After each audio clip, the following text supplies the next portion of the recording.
ونسلم على رسوله الكريم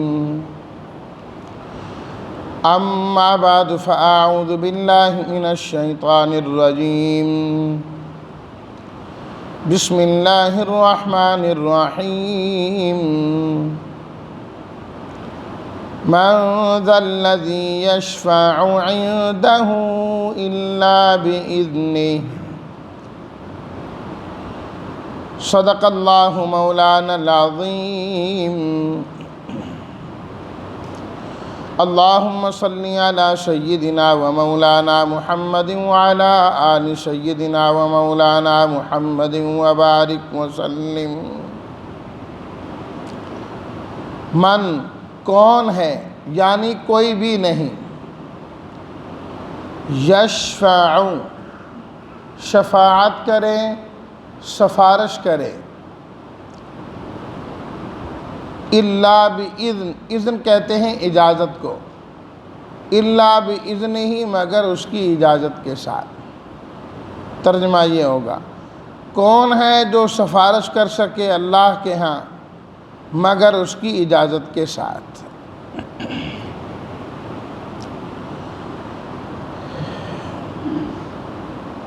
آیت الکرسی کے پہلے جملے میں دعویٰ توحید تھا کہ اللہ لا الہ الا ہو، اللہ کے علاوہ کوئی اور معبود نہیں۔ پہلی دلیل اللہ تعالیٰ نے اس پر ذکر فرمائی، الحی القیوم، ہمیشہ سے زندہ اور ساری کائنات کے نظام کو سنبھالنے والا صرف اللہ ہے۔ دوسری دلیل، لا تأخذہ سنۃ ولا نوم، اسے اونگ بھی نہیں آتی اور اسے نیند بھی نہیں آتی۔ تیسری دلیل، لہ ما فی السماوات وما فی الارض، آسمان و زمین کا مالک و مختار صرف اللہ ہے۔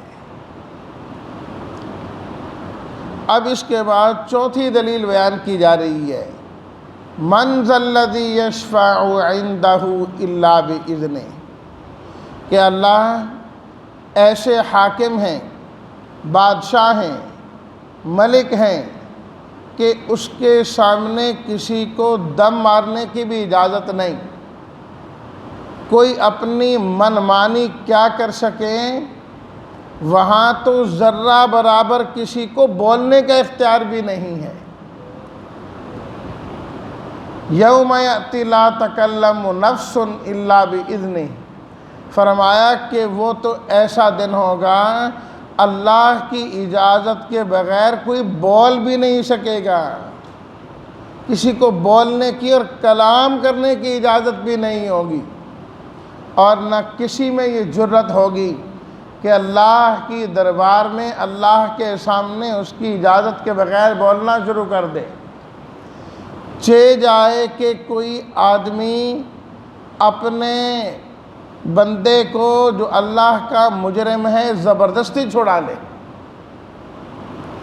کفار کا یہی عقیدہ تھا، کہتے تھے کہ یہ جو فرشتے ہیں نا یہ اللہ کی بیٹیاں ہیں، اللہ نہ کرے ہم اگر قیامت کے دن پھنس بھی گئے، اول تو وہ منکر تھے، انکار کرتے تھے قیامت کا بھی، کہتے بالفرض ہو بھی گیا تو یہ ہمارے معبود اور یہ فرشتے ہمیں اللہ تعالیٰ سے چھڑوا لیں گے، یہ اللہ کے بڑے محبوب ہیں، اللہ کے بہت قریبی ہیں، یہ ہمیں جہنم میں جانے ہی نہیں دیں گے، یہ ہمیں چھڑوا لیں گے۔ اللہ تعالیٰ نے قرآن مجید میں بار بار رد کیا۔ گزشتہ آیت جو ہم پڑھ کر آئے ہیں اس کے اندر بھی اللہ نے یہی فرمایا نا، من قبل ان یأتی یوم لا بیع فیہ ولا خلۃ ولا شفاعہ، قیامت کا دن وہ ہوگا خرید و فروخت نہیں چلے گی، دوستی نہیں چلے گی، ولا شفاعۃ، اور کوئی شفاعت و سفارش نہیں چلے گی، زبردستی کوئی اپنے مجرم کو اللہ سے چھڑوا لے یہ نہیں ہو سکے گا۔ اس پہ فرمایا جا رہا ہے من ذا الذی یشفع عندہ، بھئی ہے کون جو اللہ کے ہاں سفارشی بن کے آ جائے؟ الا باذنہ، مگر اللہ کی اجازت کے ساتھ۔ اللہ جس کو اجازت دیں گے نا کہ آپ سفارش کریں، اور جس کے حق میں اجازت دیں گے کہ آپ سفارش کریں، تو اللہ اس کی سفارش کو اس کے حق میں قبول فرما لیں گے۔ زبردستی کوئی چاہے کہ ہم نے سفارش کر دی اب قبول ہونی، نہیں۔ دوسری جگہ اللہ تعالیٰ نے فرمایا سورہ طٰہٰ میں، یومئذ لا تنفع الشفاعۃ، اس دن سفارش نفع نہیں دے گی، الا من اذن لہ الرحمن، سوائے اس کے جسے رحمان اجازت دے گا، ورضی لہ قولا، اور اللہ اس کے لیے بات کو پسند کریں گے، لا الہ الا اللہ، جس نے پڑھا ہوگا اللہ اس سے راضی ہوگا، اس کو اجازت دیں گے، اور اسی کے حق میں اجازت دیں گے جس نے لا الہ الا اللہ دل سے پڑھا ہوا ہے۔ کافر کے لیے کوئی سفارش نہیں، کافر کے لیے کوئی سفارش نہیں، بڑے سے بڑا سفارش کریں، اللہ کے ہاں کافر اور مشرک کے حق میں سفارش قبول نہیں ہے۔ سورہ توبہ، ما کان للنبی والذین آمنوا ان یستغفروا للمشرکین ولو کانوا اولی قربی، فرمایا کہ کسی نبی کے لیے اور ایمان والوں کے لیے مناسب ہی نہیں، اور اس چیز کا اختیار بھی نہیں کہ وہ کافروں کے لیے استغفار کرے، مشرکوں کے لیے استغفار بھی سفارش ہوتی ہے، یا اللہ اس کو معاف کر دے، یہ سفارش ہے۔ وَلَوْ كَانُوا أُولِي قُرْبَىٰ، چاہے قریبی سے قریبی کیوں نہ ہوں، فرمایا اللہ سفارش قبول نہیں کریں گے، چاہے نبی کیوں نہ کریں۔ حضرت نوح علیہ الصلاۃ والتسلیمات نے اپنے بیٹے کے لیے سفارش کی تھی کہ نہیں کی تھی؟ پروردگار ان نبنی من اہلی، یہ میرا بیٹا ہے، میرے خاندان کا ہے، وَإِنَّ وَعْدَكَ الْحَقُّ، آپ کا وعدہ سچ ہے کہ آپ نے کہا آپ کو اور آپ کے اہل کو نجات دیں گے، یا اللہ اس کو بھی نجات دے دے، وَأَنْتَ أَحْكَمُ الْحَاكِمِينَ۔ لیکن اللہ نے کیا فرمایا؟ یا نوح انہ لیس من اہلک، اے نوح یہ آپ کے اہل میں سے ہے ہی نہیں ہے، جب اس کا عقیدہ ہی آپ سے نہیں ملتا تو آپ کے خاندان کا کہاں سے ہے؟ خاندان سے ہونے کے لیے آپ کے ساتھ عقیدے کا ملنا ضروری ہے۔ کوئی لاکھ نسبتیں جوڑے کہ میں سید ہوں، میں سید زادہ ہوں، میری نسبت فلاں سے جڑتی ہے، بالکل جڑتی ہو، جب تک عقیدہ نہیں ملے گا کوئی سفارش قابل قبول نہیں ہے۔ کیا ابو جہل قریشی نہیں تھا؟ وہ بھی تو قریشی تھا نا، مکہ کے رہنے والا ہی تھا نا، زمزم پی کر ہی پلا تھا نا، جوان ہوا تھا، لیکن کیا انجام ہوا؟ صرف قریشی ہونا کافی نہیں، ہاشمی ہونا کافی نہیں، عقیدے کا ملنا بھی ضروری۔ آپ علیہ الصلاۃ والتسلیمات نے عبداللہ بن ابی کا جنازہ پڑھایا کہ نہیں پڑھایا؟ جنازہ پڑھایا آپ نے، لیکن اللہ نے قرآن کی آیت نازل کر دی۔ جنازے میں کیا ہوتی ہے؟ دعا ہوتی ہے نا، اے اللہ مغفرت کر دیں، لیکن اللہ نے فرمایا استغفر لہم او لا تستغفر لہم ان تستغفر لہم 70 مرۃ فلن یغفر اللہ لہم، آپ ان کے لیے استغفار کریں نہ کریں، 70 مرتبہ بھی کریں، ہم نے مغفرت نہیں کرنی۔ اور بلکہ فرما دیا وَلَا تُصَلِّ عَلَىٰ أَحَدٍ مِّنْهُمْ مَاتَ أَبَدًا، جب ان لوگوں میں سے کوئی مر جائے تو آپ نے نماز جنازہ کے لیے جانا ہی نہیں ہے، جانا ہی نہیں، اختیار ہی نہیں دیا کسی کافر اور مشرک کے لیے استغفار کا اور سفارش کا۔ فرمایا یہ دروازہ ہی بند ہے، دروازہ ہی بند ہے۔ من ذا الذی یشفع عندہ، کون ہے جو سفارش کرے اللہ کے سامنے؟ ہاں الا باذنہ، اللہ اجازت دے دیں تو پھر سفارش ہی سفارش ہے۔ شفاعت ایک تو قیامت کے دن ہوگی شفاعت کبریٰ، بڑی سفارش، اللہ اکبر۔ کہ قیامت کے دن حساب و کتاب نہیں شروع ہو رہا ہوگا، لوگ انتہائی تکلیف میں ہوں گے، انتہائی پریشانی میں ہوں گے،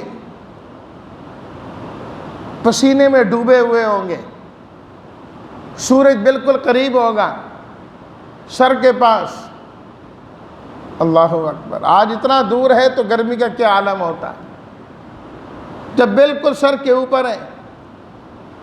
آپ علیہ الصلوۃ والتسلیمات نے فرمایا کسی کو پسینہ ٹخنوں تک آیا ہوگا، کسی کو گھٹنوں تک آیا ہوا ہوگا، کسی کو کمر تک آیا ہوا ہوگا، اور کسی کو اس کے پسینے نے لگام دی ہوگی، منہ تک آیا ہوا ہوگا، گرم زمین ہوگی۔ ہر آدمی پریشان ہے، ہر آدمی پریشان ہے کہ اب کیا کریں اور کیا بنے گا۔ ہر ایک کی چاہت یہ ہوگی کہ حساب و کتاب تو شروع ہونا، حساب و کتاب تو شروع ہو۔ جس نے جہنم میں جانا ہے وہ جہنم میں جائے، جنتی تو جنت میں پہنچے نا، ان کو راحت ہو۔ لوگ جمع ہو کے حضرت آدم علیہ الصلوۃ والتسلیمات کی خدمت میں آئیں گے، عرض کریں گے کہ آپ ہم سب کے ابا ہیں، اللہ نے آپ کو اپنے ہاتھ سے بنایا، خلقتہ بیدی، قرآن مجید میں اپنے ہاتھ سے دست قدرت سے بنایا، آپ کو جنت میں جگہ دی، تو آپ سفارش کریں کہ ہمارا حساب و کتاب ہی شروع ہو جائے۔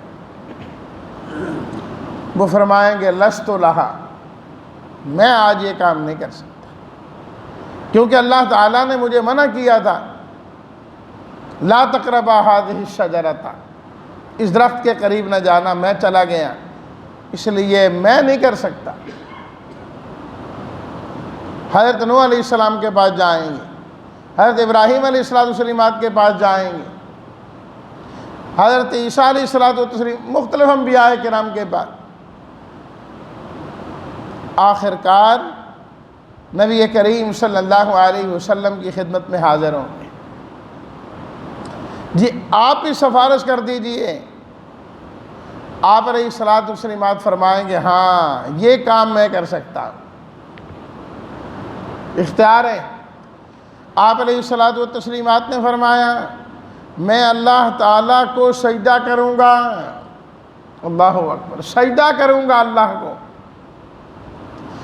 اور اس میں اللہ کی ایسی حمد و ثنا بیان کروں گا، آج تک اللہ کی حمد و ثنا ایسی کسی نے بھی نہیں بیان کی ہوگی۔ اور فرمایا کہ وہ کیا حمد و ثنا ہے وہ مجھے بھی نہیں پتا، اللہ مجھے خود سکھائیں گے اور میں اللہ کی حمد کر دوں گا، خود اللہ تعالیٰ مجھے سکھائیں گے، میں اللہ کی حمد کروں گا۔ اللہ تعالیٰ فرمائیں گے یا محمد ارفع رأسک، میرے حبیب آپ اپنا سر اٹھائیے، سل تعطیٰ واشفع تشفع، آپ مانگیے، آپ مانگتے چلے جائیں میں دیتا چلا جاؤں گا۔ سل تعطیٰ، مانگنا آپ کا کام ہے، دینا میرا کام ہے، داتا صرف اللہ کی ذات ہے۔ یہ نہیں فرمایا کہ آپ سر اٹھائیں، آپ کی مرضی جو چاہیں کریں، جسے چاہیں پکڑ کے جنت میں بھیج دیں، جسے چاہیں جہنم میں بھیج دیں۔ فرمایا نہیں، یہ اختیار میرے پاس ہیں، دعا مانگنا آپ کا کام ہے۔ آپ سوال کریں، آپ سوال کرتے اچھے لگتے ہیں، میں دوں گا، میں دیتا اچھا لگتا ہوں، اللہ دیتے ہی اچھا لگتے ہیں۔ واشفع تشفع، جو اصل لفظ سنانا ہے، میرے حبیب آپ سفارش کرتے چلے جائیے، ہم آپ کی سفارش قبول کرتے چلے جائیں گے، ہم آپ کی سفارش قبول کرتے چلے جائیں گے، سفارش کریں آپ علیہ الصلوۃ والتسلیمات نے فرمایا میں سفارش کروں گا کہ سب کا حساب و کتاب شروع ہو جائے، سب سے پہلی سفارش، اور سارے انسانوں کے لیے، اپنی امت کے لیے، باقی امتوں کے لیے، ایمان والوں کے لیے، کافروں کے لیے، سب کے لیے کہ پروردگار حساب و کتاب شروع فرمائیے۔ فرمایا حساب و کتاب شروع ہوگا، فرمایا اولین اور آخرین سارے میری تعریف کر رہے ہوں گے، سارے میری تعریف کر رہے ہوں گے۔ فرمایا یہ مقام محمود ہے، عسیٰ ان یبعثک ربک مقاما محمودا، میرے حبیب آپ کا رب ان قریب آپ کو مقام محمود عطا فرمائیں گے۔ وَبَعَثُ مَقَامًا مَحْمُودًا، اذان کے بعد کی جو دعا ہے، یا اللہ آپ نبی کریم صلی اللہ علیہ وسلم کو مقام محمود عطا فرما دیں، مقام محمود عطا فرما دیں۔ اللہ اکبر۔ الوسیلۃ، اور وسیلہ عطا فرما دیں، اپنا قرب نصیب فرما دیں۔ اور آپ علیہ الصلاۃ والتسلیمات نے یہ بھی فرمایا جو اذان کے بعد یہ دعا مانگتا ہے میرے لیے وسیلے اور مقام محمود کی، اس کے لیے سفارش کرنا بھی میرے اوپر واجب ہو گیا ہے، اور میں لازمی اس کی سفارش بھی کروں گا۔ تو اس واسطے جب آذان ہو تو لازمی طور پر آذان کا جواب دیں، اور آذان کے بعد آذان کی دعا ضرور پڑھا کریں۔ اللہم رب ھذہ الدعوۃ التامہ والصلاۃ القائمہ آت محمدا الوسیلۃ والفضیلہ وابعثہ مقاما محمودا الذی وعدتہ انک لا تخلف المیعاد۔ اتنے سارے فرمایا کہ جو یہ دعا مانگتا ہے اس کی سفارش میرے اوپر واجب ہے، واجب کے لفظ آتے ہیں حدیث میں۔ تو الا باذنہ، جب اللہ اجازت دیں گے تو پھر سب کے لیے سفارش ہو جائے گی۔ اس کو کہا جاتا ہے شفاعت کبریٰ، سب کے لیے۔ اس کے بعد ہوگی شفاعت صغریٰ، انشاءاللہ اس کا ذکر میں کل کروں گا۔ اللہ تعالی ہم سب کو قیامت کے دن آپ علیہ الصلاۃ والتسلیمات کی شفاعت نصیب فرمائیں، اور ہم سب کو جنت میں داخل فرمائیں۔ وآخر دعوانا ان الحمد للہ رب العالمین۔